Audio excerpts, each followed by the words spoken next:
اس وقت یہ ہے کہ اصل نماز یہی ہے، یہ سورہ فاتحہ۔ چنانچہ میں آپ کو حدیث سنا رہا ہوں جو صحیح بخاری میں بھی ہے، صحیح مسلم میں بھی ہے، جامع ترمذی میں بھی ہے، سنن ابی داؤد میں بھی ہے، سنن نسائی میں بھی ہے، اور بہت سی کتابوں میں موجود ہے۔ اور یہ عن عبادہ بن صامت رضی اللہ تعالی عنہ، حضرت عبادہ بن صامت سے ہے مرفوعا کہ حضور نے فرمایا لا صلاۃ لمن لم یقرأ بفاتحۃ الکتاب، اس شخص کی کوئی نماز نہیں ہے جس نے کہ سورہ فاتحہ کی تلاوت نہیں کی۔ اب اس سے ہمارے ہاں ایک بڑا اختلاف پیدا ہوا، وہ نوٹ کر لیجیے۔ ایک رائے یہ ہے آپ اگر علیحدہ نماز پڑھ رہے ہیں تو ظاہر بات ہے کہ آپ کو ہر رکعت میں خود پڑھنی ہی پڑھنی ہے سورہ فاتحہ۔ جب باجماعت پڑھ رہے ہیں اب کیا شکل ہو؟ امام پڑھ رہا ہے سورہ فاتحہ تو کیا مقتدی کو بھی پڑھنی چاہیے؟ اس حدیث میں جو الفاظ کی شدت ہے اس کی بنا پر رجحان یہ ہوتا ہے کہ یقیناً اس صورت میں ہر شخص کو لا صلاۃ لمن لم یقرأ بفاتحۃ الکتاب، جس نے کہ فاتحہ کی تلاوت نہیں کی، قرأت نہیں کی، اس کی کوئی نماز ہی نہیں۔ تو یہ موقف ہے امام شافعی کا،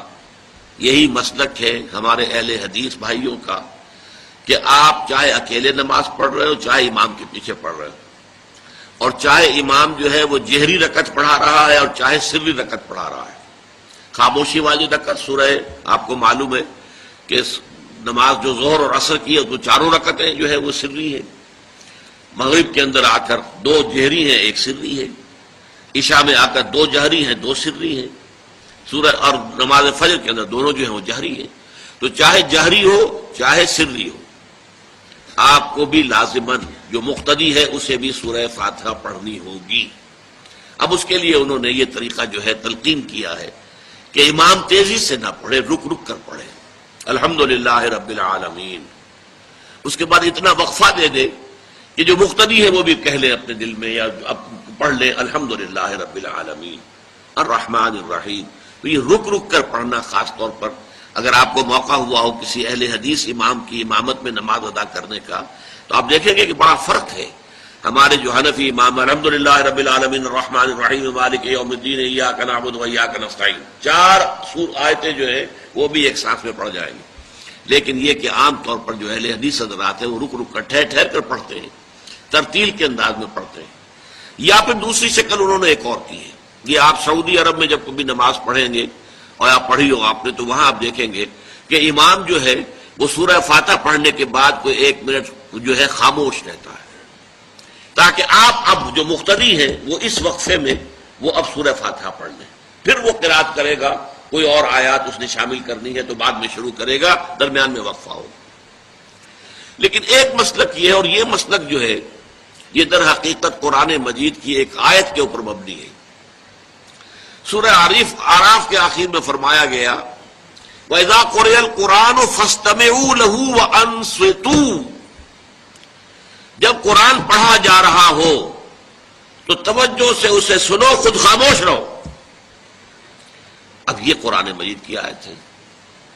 اس کے بنا پر ایک رائے یہ ہے کہ آپ امام کے پیچھے سورہ فاتحہ نہیں پڑھیں گے، پڑھا جا رہا ہے سنو اس کو، خود خاموش رہو۔ اور اس کے لیے وہ دلیل دیتے ہیں کہ یہ شکل ایک وفد کی سی ہے،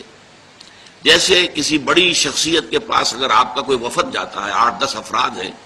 ان میں اسپوکس مین ایک ہوتا ہے، وہ بات کرتا ہے، باقی سب لوگ موجود رہتے ہیں، سنتے ہیں۔ اسی طریقے سے امام جو ہے وہ گویا کہ آپ کا نمائندہ ہے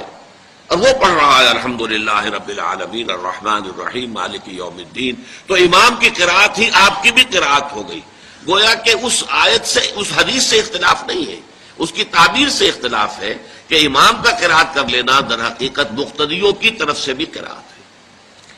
اس میں جو حنفی مسلک ہے وہ بہت سخت ہے، اور وہ یہ ہے کہ چاہے سری نماز ہو اور چاہے جہری ہو،